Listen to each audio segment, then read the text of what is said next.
Olá, bem-vindos mais uma vez ao Momento MP, o podcast do Ministério Público de Santa Catarina, sempre trazendo temas importantes para a sociedade e nos quais o Ministério Público de Santa Catarina atua. Nesse programa vamos falar sobre um ato de ineditismo, que é a criação da Câmara Revisora Criminal.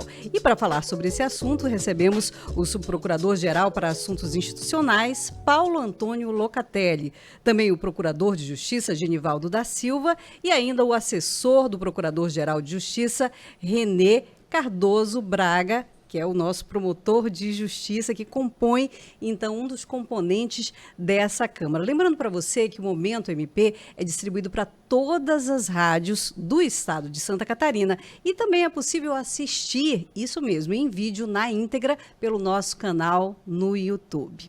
Muito bem-vindos os três aqui no nosso podcast.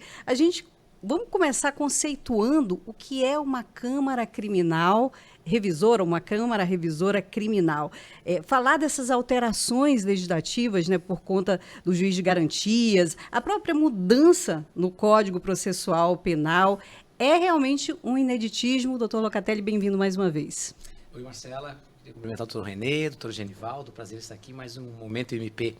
E olha, falando em momento, nós desde 1940, ou seja, quase 100 anos, nós nunca tivemos um momento processual penal tão agitado, né, doutor Genivaldo, como nos últimos meses, em razão das alterações legislativas do juiz de garantia e também as decisões do STF que tentaram dar um caráter mais prático, esclarecer algumas coisas acerca de como que seria essa funcionalidade. Então, nos dias atuais, nós estamos vivendo uma turbulência aí de inovações. E o Ministério Público de Santa Catarina, em algumas questões, saiu na frente. Uma delas é justamente esse atendimento mais claro, mais transparente, mais amplo, através de uma Câmara Revisora e não só por decisões monocráticas das insurgências das vítimas. Essa aproximação das vítimas, por sinal, é algo também mais factível, mais claro. O Ministério Público sempre esteve do lado da vítima, né, nessas instruções processuais penais. Mas agora a legislação amarrou ainda mais essa situação, nos condicionando, obrigando a notificar quando de um arquivamento de uma investigação criminal, geralmente os inquéritos policiais, mas mais do que isso, abrir a instituição para receber os seus recursos, e essa é a ideia da formação dessa Câmara Revisora. Doutor Genivaldo, como era feito antes esse trabalho? Bom dia, boa tarde. Cumprimento inicialmente a você, Marcela, obrigado pela oportunidade. Obrigada. Doutor Paulo Locatelli, doutor Renê, com quem nós vamos trabalhar juntos daqui para frente. É um trabalho, vai ser hercúleo, mas nós vamos conseguir. Como era feito antigamente? O doutor Paulo já deu a dica. Nós estamos vivendo num momento de muita alteração processual penal. Processo penal que muitas vezes ele deixava a vítima de lado. Nós já tivemos a possibilidade do juiz fixar uma indenização para a vítima na sentença. Então, a vítima está sendo acolhida dentro do processo. E o Ministério Público sempre foi o procurador da vítima. Ao oferecer uma denúncia, ao pedir a condenação de alguém, o Ministério Público está agindo em nome da sociedade, essa sociedade que foi violada, e quem foi o ofendido é a vítima. Então, nós estamos sempre ao lado da vítima. Agora, nesse momento, quando nós temos o arquivamento de um inquérito, de uma investigação, em que a vítima não sabia nada, simplesmente se arquiva e pronto, veio a lei mudando e o Ministério Público, a Procuradoria-Geral de Santa Catarina, num avanço, num start, antes de todos os demais, criou a Câmara Revisora exatamente para atender esses anseios da vítima. A vítima agora, tendo arquivado a sua queixa, a sua reclamação, agora ela vai saber que foi arquivado, quando não sabia antigamente. Então, esse é o trabalho principal e é uma das inovações bem interessantes do Código de Processo Penal. A gente estava conversando antes de começar aqui a nossa gravação, doutor Genivaldo, o senhor falava justamente isso, que nenhum outro Ministério Público já tem uma Câmara como essa, então é realmente precursor. Salvo no Ministério Público Federal, né? Mas nós temos isso aí só no civil, no crime nós estamos... Com certeza, as câmaras revisoras na área civil. Bom, você está ouvindo e também assistindo o Momento MP, o nosso podcast aqui do Ministério Público de Santa Catarina, Catarina, hoje falando sobre a Câmara Criminal, né, a Câmara Revisora Criminal, que é composta aqui no Ministério Público de Santa Catarina pelos procuradores Paulo Antônio Locatelli, que é o nosso subprocurador para assuntos institucionais, presidente da Câmara Revisora Criminal, Genivaldo da Silva, que está aqui conosco, procurador, Leonardo Felipe Cavalcante Luquezzi e Marcelo Truppel Coutinho. Eu pergunto para o doutor Renê, como é que vai funcionar na prática essa Câmara? Oi, Marcela, doutor Genivaldo, doutor Paulo. O funcionamento ele tem algumas dificuldades diante do caráter experimental da medida. A gente está num momento, né, como todos já reconhecemos, num momento de transição na atuação criminal do Ministério Público. E esse funcionamento ele esbarra em dois elementos de instabilidade principais. O primeiro é que a gente ainda não tem um quantitativo bem delimitado de quantos vão ser esses recursos, né? Esses recursos vêm aumentando exponencialmente, mas a gente ainda não chegou num nível de estabilidade. A outra situação é que nós temos ainda recurso pendente de análise nos embargos de declaração da decisão do Supremo Tribunal Federal, que ainda pode mudar o panorama. Então, tudo que está propondo agora parte dessa premissa de algo provisório e para dar enfrentamento a essa nossa realidade atual. A ideia que foi criada com a parceria de todos, do Dr. Paulo na subinstitucional, dos procuradores que aceitaram a missão, o Dr. Luquezzi, o Dr. Marcelo Coutinho, o Dr. Genivaldo aqui presente, é que se funcione com um procurador relator, que vai emitir o seu voto, e um revisor que vai avaliar essa situação, e se ele der o de acordo, estará formado o entendimento da Câmara. Se houver uma discordância, um outro procurador é chamado para intervir e então chegar à decisão final da Câmara. Existe um prazo para esse trâmite entre o relator e o não há um prazo regulamentar, mas a perspectiva é justamente para ter celeridade, né? Essa metodologia foi toda pensada para que a gente pudesse dispensar as reuniões, para que fosse feito de uma forma mais ágil, até porque muitos dos processos envolvem réus presos, então foi imaginado assim, que isso possa ser feito de maneira bastante rápida. O sistema virtual, né, que vai dar agilidade e rapidez para devolver já o processo também para a comarca de origem. Porque a gente tem as câmaras revisoras da área civil que se reúnem numa periodicidade. Então, cada 15 dias. Não vai ser assim na área criminal. Vai ter uma reunião mensal, nós já fixamos isso, justamente por um outro tema que é muito caro à Subinste, que a gente quer repassar também para a Câmara Revisora Criminal, que é a formação de precedentes, né, de enunciados. Então, é esse pleno composto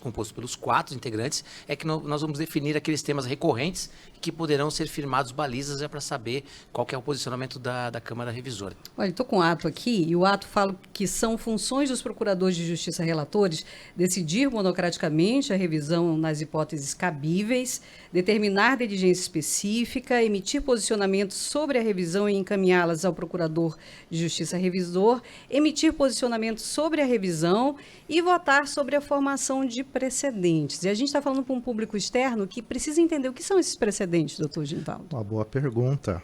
O que são precedentes? Para quem é jurista é fácil de entender. Agora, quem não é jurista é meio complicado. O precedente é a repetição de decisões com relação a determinados fatos.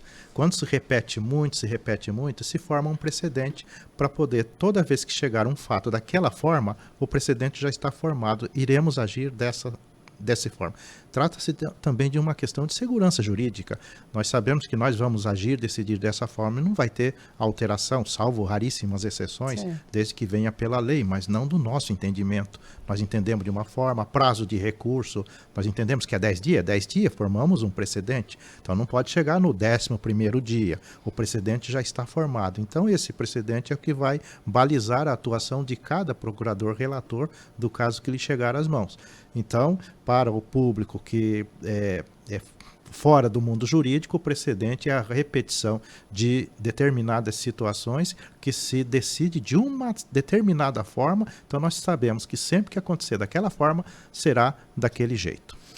Até complementar, essa questão dos precedentes também serão levadas por uma outra atividade, da Câmara Revisora, que não serão só apenas os recursos, né, as insurgências das vítimas, mas também quando o Ministério Público, o promotor lá na comarca, denuncia e o réu, por seu advogado, diz, não, eu tenho direito ao acordo de não persecução penal, o ANPP. E aí também, né, René, nós já temos com mais de 11, 12 precedentes que a ideia é chancelar também no pleno. E é bem interessante, então são duas vertentes, né? Duas atuações. Isso, o acordo de não persecução penal e o recurso da vítima. Isso, são essas duas distribuições que serão feitas, né, de forma equitativa, com compensação lá na distribuição normal dos procuradores. E essa abordagem é muito importante porque nós temos um trabalho muito grande dentro do Ministério Público, através até auxiliando os promotores na notificação dessas vítimas. E também, no caso dos ANPPs, também notificando os possíveis pessoas que irão celebrar o acordo, né, os investigados que terão chance do acordo, também nós notificamos através do cartório virtual aqui na Procuradoria. Então, eu como jornalista aqui faço o papel do leigo. E o leigo pode estar se perguntando, ouvindo agora o nosso podcast, como que eu vou chegar a fazer essa denúncia? Existe alguém que está nesse trâmite entre essa Câmara Criminal e lá a vítima? Como que ela chega realmente até a sua voz ouvida, digamos assim? Se me permite, claro, né, deixa eu avançar pois aqui não. o sinal. Vou entrar em impedimento aqui, né? A vítima, qualquer pessoa hoje pode ser vítima de um crime, evidentemente, né? A forma como ela vai comunicar ao delegado de polícia ou mesmo ao promotor de justiça da comarca continua a mesma, né? Pode ser pessoalmente, o WhatsApp, etc. e tal. Essa questão de como a vítima vai saber que aquela investigação não foi para frente, esse é o ponto-chave. E ela vai saber. Ela vai saber. O promotor notificará ela pelo telefone, por e-mail, notificação na casa dela, mas ela saberá tranquilamente que a investigação que ela pediu, que ela solicitou, não foi para frente. Né, para poder surgir o direito dela para poder se rebelar contra essa hoje decisão. Então, feito, o caminho é sempre o promotor. E hoje o caminho depois para oferecer o recurso, né, de como pode ser tomado declaração a termo da vítima que lá comparecer, ou ela apresentar lá e mandar o e-mail para a promotoria, que daí chega aqui para a Câmara Revisora. Mas voltando também a essa importância dessas notificações, né, hoje todas as promotorias, a maior parte das promotorias, através da sua estrutura própria ou das secretarias das promotorias, por meio dos auxiliares, estão já promovendo essas notificações das vítimas. E nós temos aqui o cartório virtual, que funciona... Era o que eu ia perguntar. Funciona justamente auxiliando. É um órgão, né, supletivo, subsidiário, porque os volumes são muito grandes de arquivamentos mensais, né, em cada promotoria. Então, se a promotoria não tem condições, o cartório virtual tem feito esse trabalho aqui, sediado aqui na sede da PGJ, para fazer essas O notificações. cartório, então, doutor René, ele notifica a vítima. Isso, o cartório faz esse trabalho, né, de intermediar a comunicação entre a promotoria de justiça e o destinatário final, que pode ser tanto a vítima como o investigado, no caso do acordo de não persecução penal. E a partir daí, né, feita essa comunicação, o investigado e a vítima podem se dirigir à promotoria de justiça e fazer o recurso, obter o acordo de não persecução penal e dar seguimento, né, às matérias do seu interesse. A gente pode dizer que houve um grande avanço nesse sentido, que a gente tem as câmaras que falamos anteriormente, as câmaras revisoras na área civil, e agora, de maneira inédita, então, nessa área criminal? Eu acho que, sem dúvida, nós temos um modelo hoje, porque a ideia original, né, doutor Genivaldo, no início a gente imaginava que íamos trabalhar aqui com a imensidão de inquéritos, porque, teoricamente, tudo que fosse arquivado, ainda que sem recurso, passaria pelos procuradores. Isso mudou com a decisão do STF, então limitou que só chega aquilo que houver insurgência. Então isso reduziu bastante a quantidade, a demanda aqui. Então nós imaginamos que nesse primeiro momento essa turma revisora seja o melhor modelo, vai ser reavaliado daqui 6 meses para ver se precisa readequá-lo, ampliá-lo, enfim, provavelmente, mas vale frisar que em nenhum outro estado do Ministério Público Estadual criou algo semelhante. Ainda trabalhamos, né, o Ministério Público trabalha com a questão das decisões monocráticas, né? Vários procuradores designados, mas trabalhando individualmente. Então, acho que esse modelo, ele traz mais, né, transparência, legalidade, subsídios para as decisões. O colegiado, né? É um órgão colegiado. O colegiado é muito melhor. Uma ideia de uma pessoa individualmente ali, ela está sujeita a erros e equívocos, claro, o que está sendo feito até agora, né? Espero que não com tantos erros e equívocos, mas era uma decisão muito forte para ser tomada por um órgão, né? No caso, a decisão monocrática, que era quem atua junto à subinstitucional, que tinha essa atribuição. Lembrando que é uma delegação originária do Procurador-Geral de Justiça, que ele delega ao subinste, né? E agora vai ser compartilhado toda essa responsabilidade e atribuição com a Câmara. O doutor René falou ainda há pouco que foi criado, que pode ser revisto e que ainda não se sabe a dimensão de uma demanda, digamos, reprimida desses casos. Mas a gente pode dar exemplos, exemplos clássicos de que podem, vocês sabem, pela experiência de vocês, enfim, que pode chegar a essa Câmara Revisora, que é certo que vai chegar, na verdade. Da parte da vítima, eu citei aquele exemplo.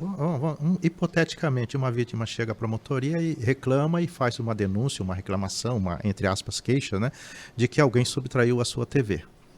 Muito bem, o promotor instaura o inquérito policial, inquérito dentro do Ministério Público, inquérito civil, o próprio delegado instaura o inquérito policial e o promotor recebe todas aquelas peças de informações e ele verifica, não tem prova nenhuma. E ele arquiva, promove o arquivamento.